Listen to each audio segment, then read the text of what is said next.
Hey everyone, Jeremy Senpai here. I just wanted to say thank you so much for clicking on my video, and if you like what you hear, feel free to hit like, subscribe, comment, and all that good stuff. Alright, on with the show. As always, keep calm and put your headphones on.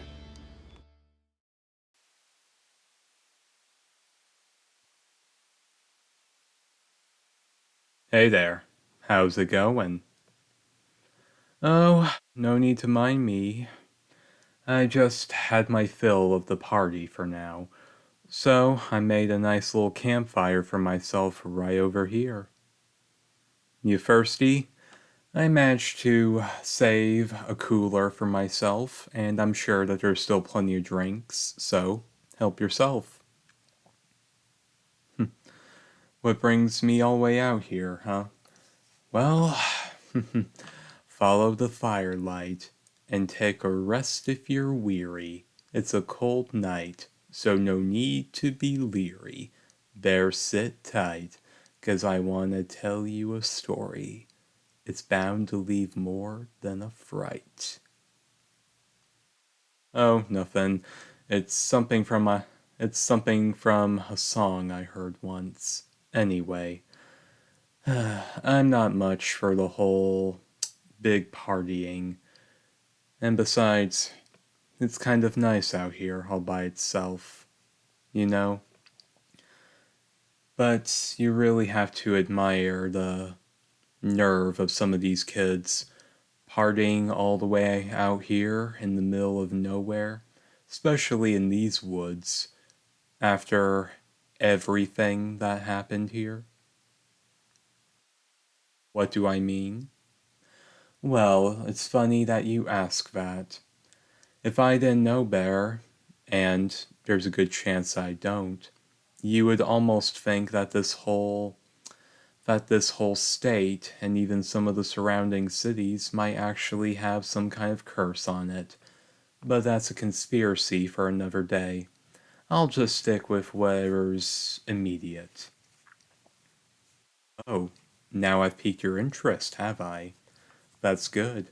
A lot easier for telling stories. So, where to begin? Well, all the way back in the 80s, there actually used to be a summer camp here. You know, compass wielding, wheeling on wood, canoe races, the whole 9 yards. Unfortunately, they lost out to a major lawsuit when one of their younger campers ended up drowning in the lake. Yeah, real tragedy, but the mother got away with a huge settlement.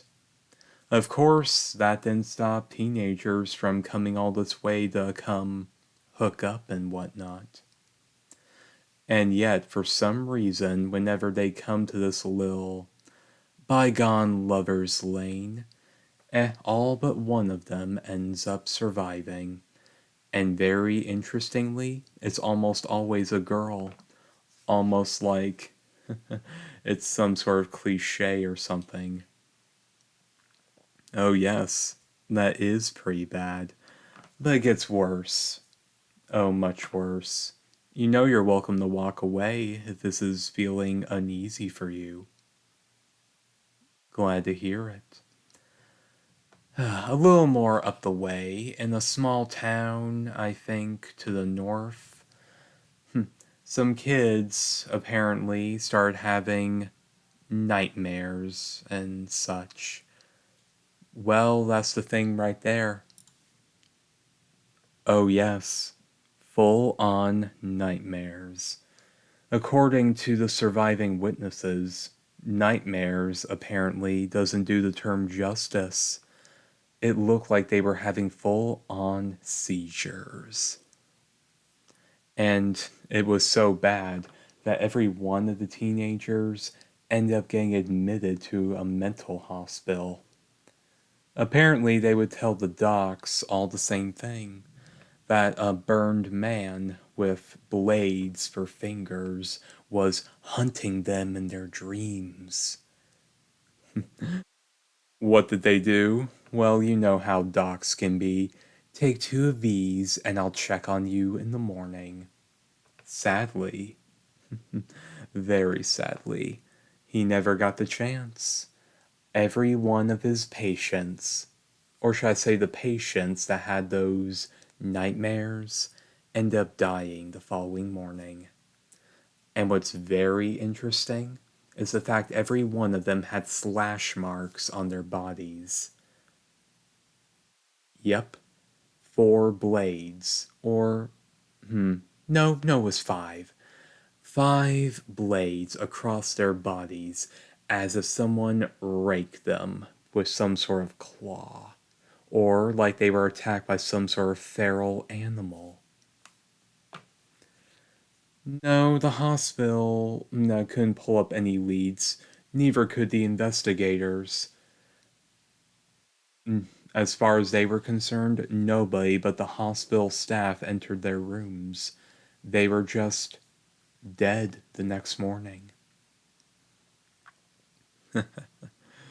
Oh, and then there's the case about the babysitter murders, too. Apparently, there was this kid who attacked his older sister after she was hooking up with her boyfriend. I think he may have been about 7 or 8 at the time. Anyway, about 20 years later, he goes back to his hometown, wanting to finish the job, this time with his own sister. Yes, he had 2 sisters and he wanted to finish the job.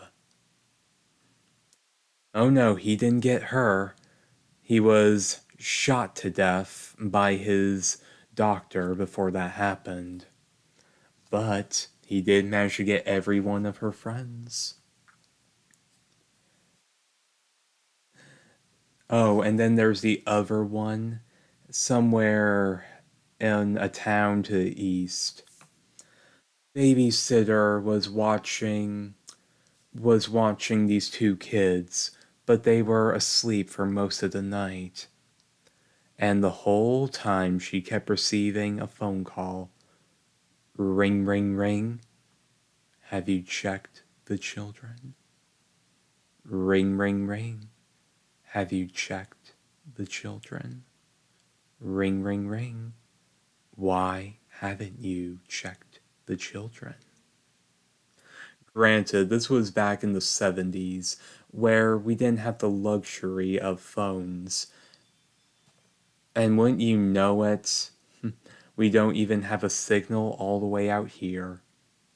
Makes it a little bit more fitting, don't you think?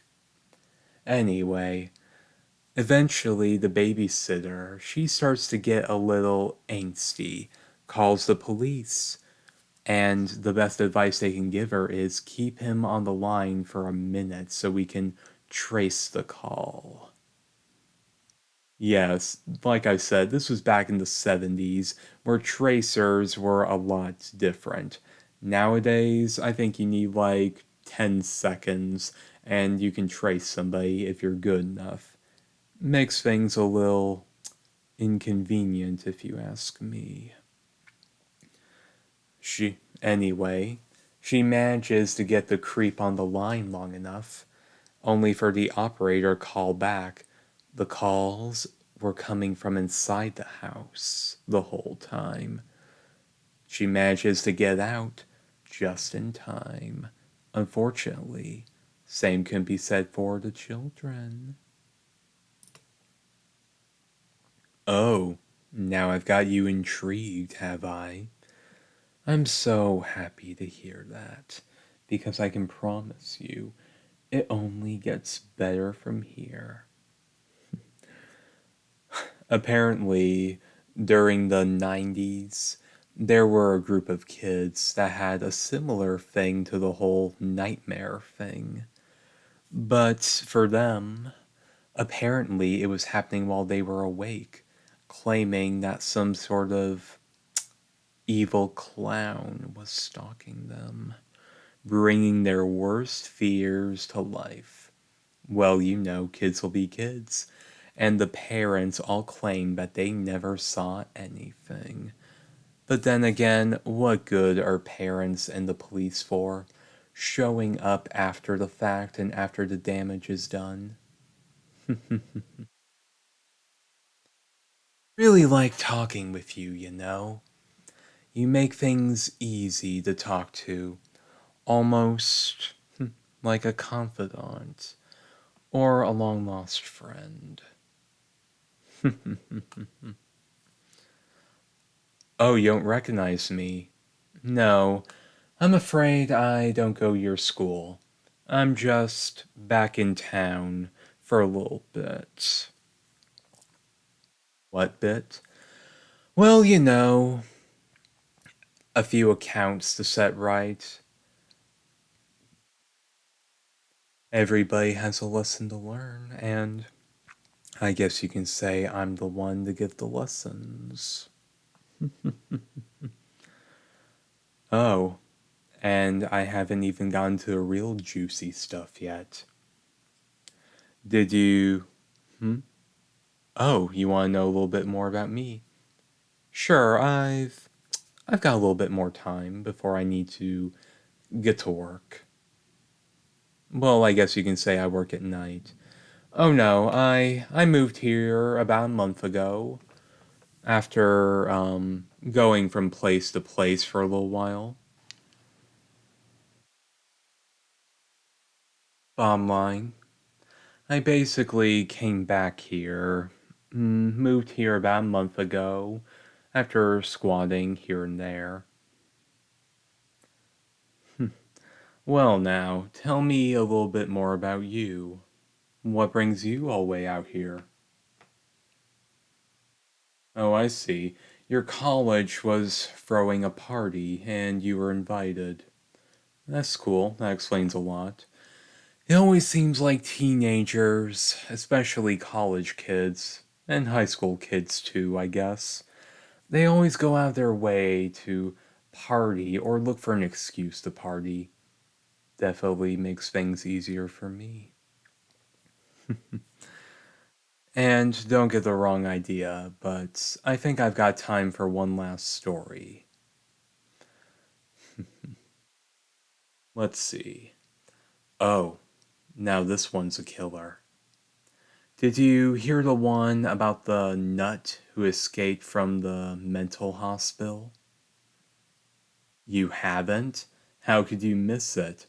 It's literally across the lake from here. If you look, you can probably see it in the dark.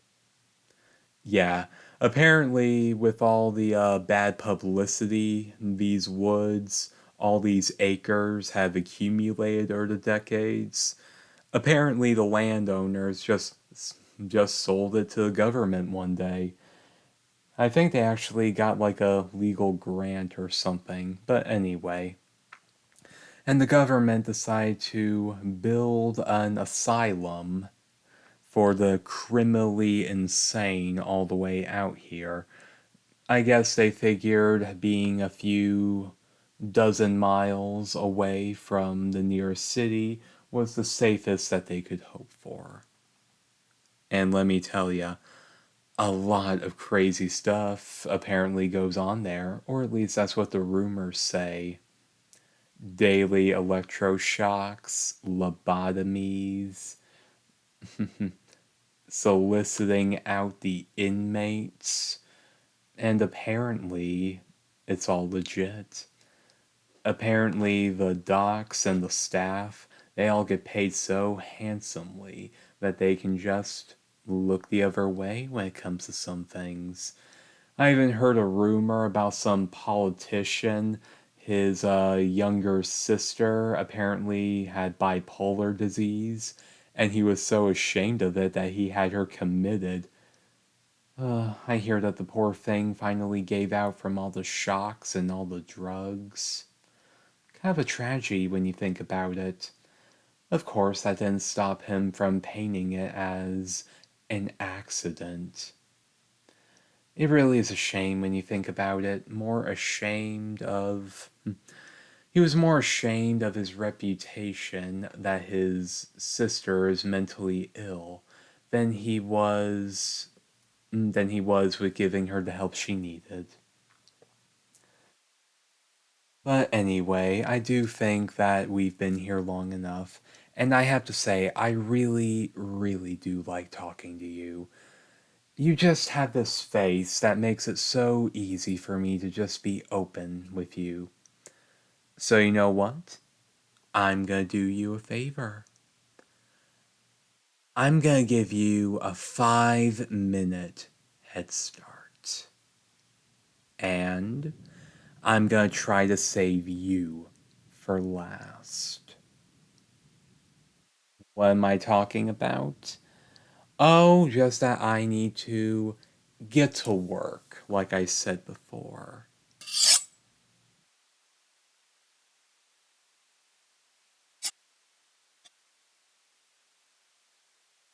You see, it took a lot to really escape from there, and I have been told that I work pretty fast. Unfortunately, orderlies aren't really much to scoff at. They talk a big game. Take your medicine, sit down, or I'll beat you with this. And yet, the second that they get clocked in the face, the first broken jaw, the first bloody nose, they crumple and cry. Honestly, I did that one guy a favor by bashing in his partner. He was so scared he actually shrank into the corner, just threw me the keys and said, I don't want to die. Honestly, he was so pathetic. I think I did him a favor. So, now you have 4 minutes. That's a good one. Get going now, and I will try to save you for last. Of course, if you manage to get away, then there's nothing I can do about it. Okay, I promised them the 5 minute head start. That means everybody else is fair game. I'm a psychopath and that's okay.